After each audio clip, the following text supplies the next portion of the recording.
Andrew, let's assume that the opinion polls are right and you are now the Finance Minister in a new coalition government. What are you going to do? Or what's the philosophy, first of all, about what you're going to do? Well, the framework, the principles that we're going to follow and that we've designed all of our policy program about is, one, we'll live within our means. And seriously, no more debt, no increase, a reduction, and all that that implies. Secondly, we're going to reverse the nanny state. We're drowning in regulation. We're going to seriously eat into the nanny state. Thirdly, we're going to seek to restore a culture of personal responsibility across as many policy areas as we can achieve that. And finally, we're going to back our strengths: resources, agriculture, education, medical research. Not 1,000 strengths, our major strengths. They will be a big focus of what we do. So that's why our first initiative will be to remove the carbon tax and the mining tax, because if resources is one of our strengths, why would you add 2 new taxes in the middle of a mining boom? It's like putting a lead weight around your best player going on to a grand final. Andrew, to balance the budget, given the money raised in the carbon tax and what the government says it's going to raise in the mining tax, I don't think it will, but it says it's going to raise it, that means very big cuts in government expenditure. Can you really do that? Yes, we can. Firstly, the carbon tax across the forward estimates is going to actually raise $4 million less than they intend to spend. So it's a savings measure, getting rid of the carbon tax in the short term.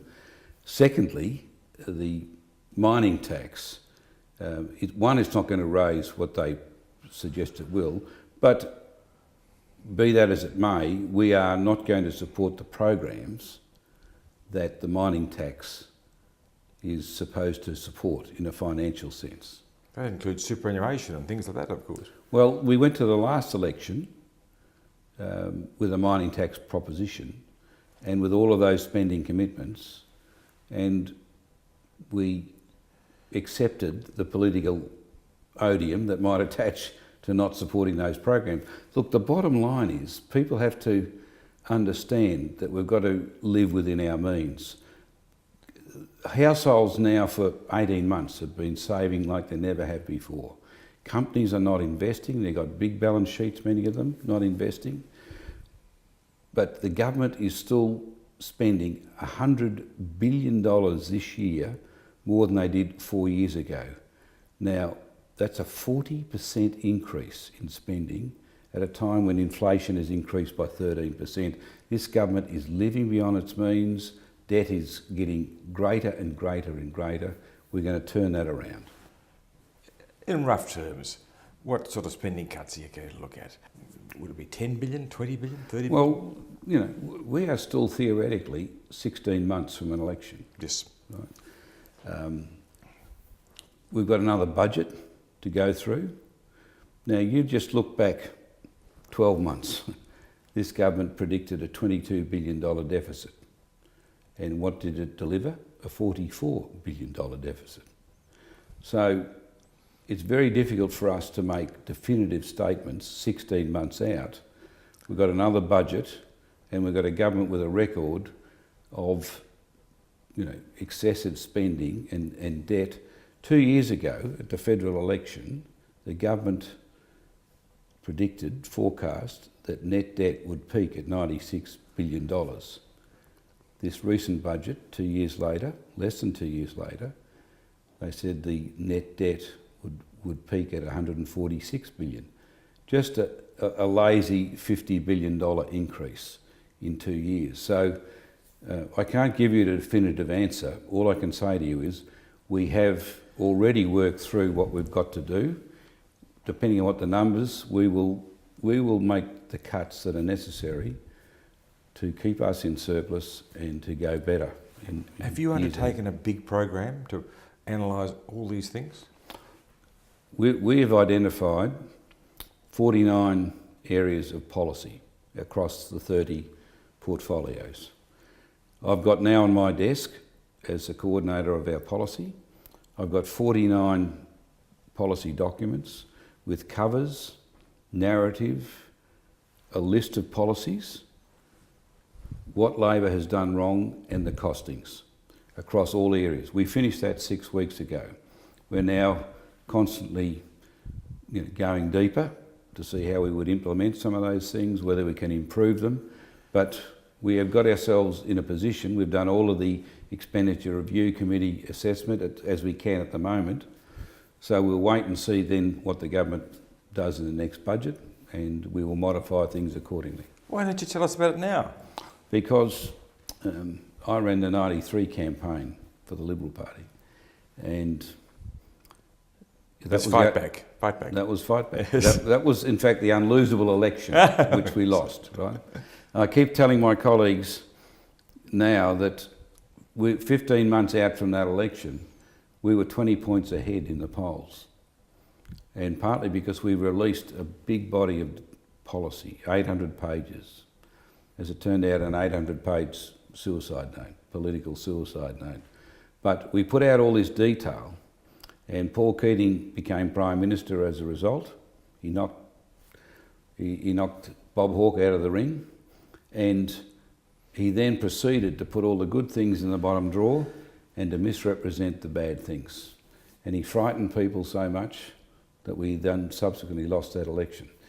We are not going to be in the situation where we put out too much detail too early so that it can be misrepresented.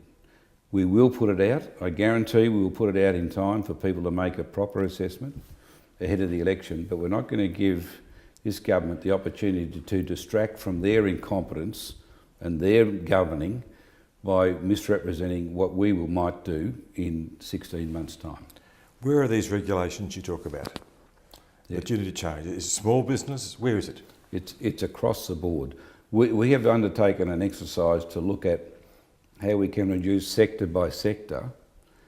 In the first instance, so many of the reporting requirements. They're just growing by the week.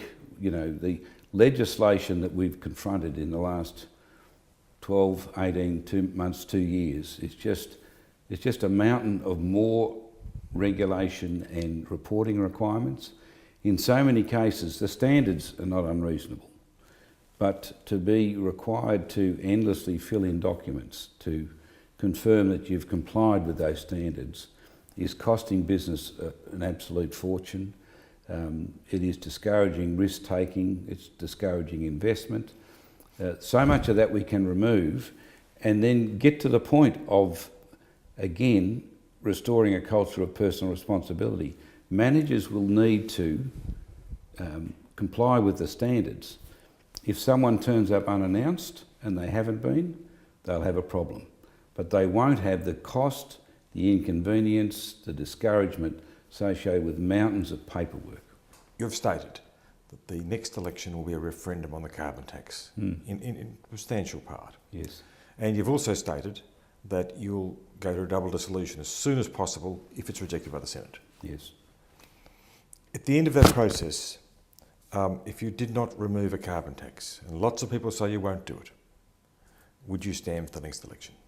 Well, if we went to a double dissolution, which we will if they knock it back, Yes, sure. I guarantee we will do that. And if we then won that election, Yes. we'll have a joint sitting of the House and we will pass it. If I personally would not stand at the following election if for some reason we backed off that commitment. But I can say to you, Tony Abbott would be in the same case, in the same category.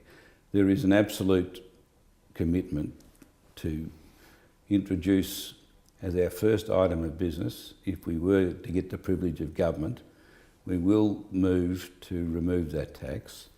It can be done, it's not complicated.